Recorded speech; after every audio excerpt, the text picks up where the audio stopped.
Hello everybody, this is Gregory with 5-Minute Catholic Apologetics and Living, where 5 minutes of your time may get you to the divine.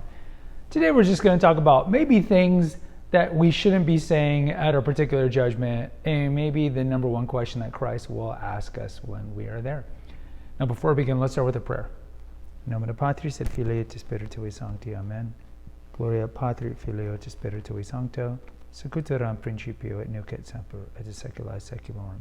Amen. So if you're not familiar with this, we are judged essentially one time. This is mentioned in the book of Hebrews, but remember, we're not sola scriptura, so our whole faith is not based on what's in the Bible. It's based on what Christ founded a church that gave that church the power to bind and unbind. But either way, it is mentioned in Hebrews that we are judged one time. So we call this the particular judgment. So when we die, we are judged immediately. And we will go to one of three places. We'll go to hell, we'll go to purgatory, but we'll eventually go to heaven, or we'll go straight to heaven. And then when Christ returns, and that's our soul will go there. Okay, this is church teaching, our soul, not our body. Our body is decomposing. And then when Christ returns, we will have the general judgment where everybody's souls will be reunited with their bodies, and then there will be a judgment in front of everybody. And you'll essentially go back to where you were before, but now it's going to be your body and your soul. So, you remember the old 1990 movie Ghost? You remember when the angels or the demons came and dragged you down, as soon as you died? It kind of reminds me of that. But I think that there's certain mindsets that we should have kind of going into a particular judgment.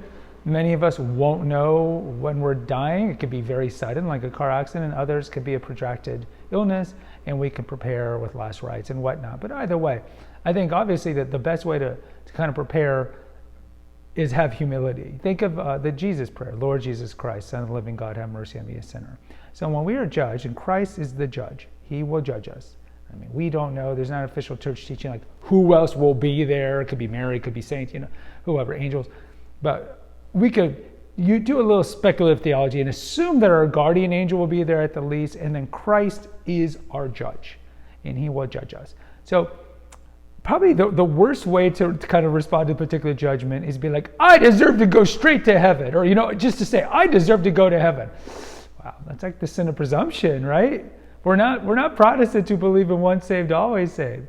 So we don't want to have this. We want to work out our salvation with fear and trembling, like St. Paul says. So probably going into a particular judgment and being like, hey, yeah, so where's St. Peter? Where's the pearly gates? Get me into heaven. Because remember, we all have, I wouldn't say we all, a lot of people have an attachment to sin. We are still dirtied by our attachment to sin, whether that be gluttony or lust or envy or covetousness or whatever it is. And so we need to be cleaned ahead of time. So I think the better mindset is, look, don't make any assumptions you're going anywhere. And the opposite is don't have despair like Judas, right? Don't be like, as soon as we're in the particular judgment, yeah, I know you're going to send me to hell. I deserve to go to hell. Just be like, Lord Jesus Christ, Son of the living God, have mercy on me, a sinner. Christ's mercy endures forever. Your mercy endures forever. Christ is merciful, but he's also just. Right? And it's not like, I don't really think there's probably anything that we can say at our judgment that's going to convince God, because God is outside of time and space. But there's this mindset, it's like, well, why did God create us if he knows where we're going to go, if we're going to go to hell, if we're hellbound, if you're hellbound? I'm like, well, remember, God gave us the greatest gift, which is free will. We choose to be away from him. God doesn't necessarily send us to hell. We choose to go to hell because for a variety of reasons. So I think having humility is the best thing to have, and just be like the mindset I would have is, look, I am dirty with sin. I want to go to purgatory. As it's mentioned in Revelation 21, nothing unclean enters heaven. We want to be clean. It's like being all muddy and dusty, and they're like, yeah, I'm going to go visit the President of the United States. Most of us would have enough self-respect to be like, no, I need to take a shower and get new clothes on. It's kind of the same thing. Like, we are dirty with sin. We want to be purified. We want to be purgated, so to speak, purged of our attachment to sin. So I think the better mindset is, have mercy on me, Lord. Of course, I want to go to heaven and be with you and be in the beatific vision for eternity.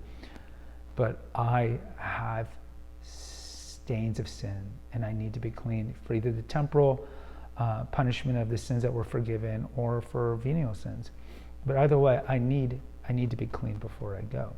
Now, what's the one question that he might ask us when we're in our particular judgment? What did you do with the gifts that I gave you? You think of the parable of the talents, for example. God gives us all some sort of talents or gifts. Some of them are tangible and visible, some of them are maybe not. You might think of like the person that has Down syndrome, like what kind of gift do they have? But we all have gifts. Some of us have more gifts than others. And when we're at our judgment, we don't want to be like the guy who got the one talent. He's like, well, I buried it and he didn't do anything with it. So what are we doing with it? And we don't want to be at our judgment and be like when he asks, what did you do with the talents I gave? I made a lot of money. What are we really going to say? And this is why the church in its good wisdom gives us the 14 works of mercy.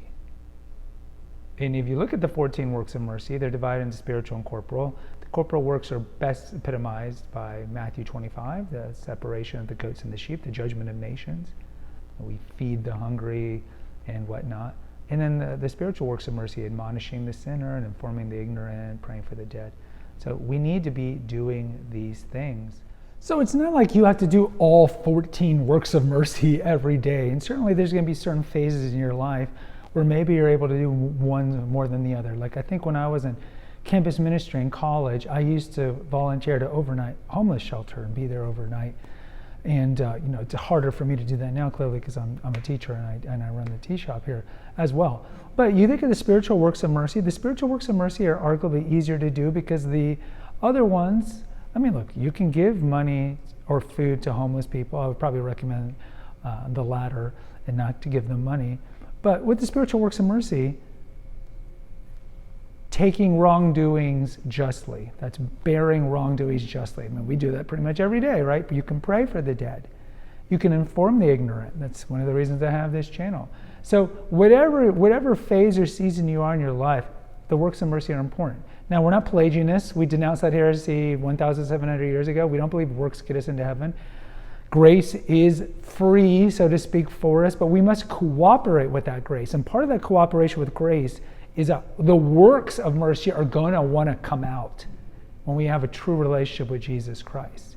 And so when you look at the works, you look at the parable of the talents, right? So he gets the talent, and the judge, the person who gave him the talents, got mad at him. Because you think on one level, when you look at the parable of the talents, in Luke, you're like, well, he buried it. That's pretty judicious. He's like, well, no, you didn't do anything with the talents I gave you. So, in closing, when he asked that question, what have you done with the talents I gave you? We need to give an answer that is something that demonstrates our faith, our love of Jesus Christ, some outreach, some apostolate. It can be very small, but something. We can't just be like, I've used my entire life to, like the parable of the man who builds up the new silo to store his grain. It's like, oh, look, I have all the grain I need for the rest of my life. I'm just going to build this and just kick back and feast. And of course, Jesus calls him a fool, and he gets stricken down and dies the next day, right? So we don't want to have that type of life, even though this world tells us that's the type of life to have, where you just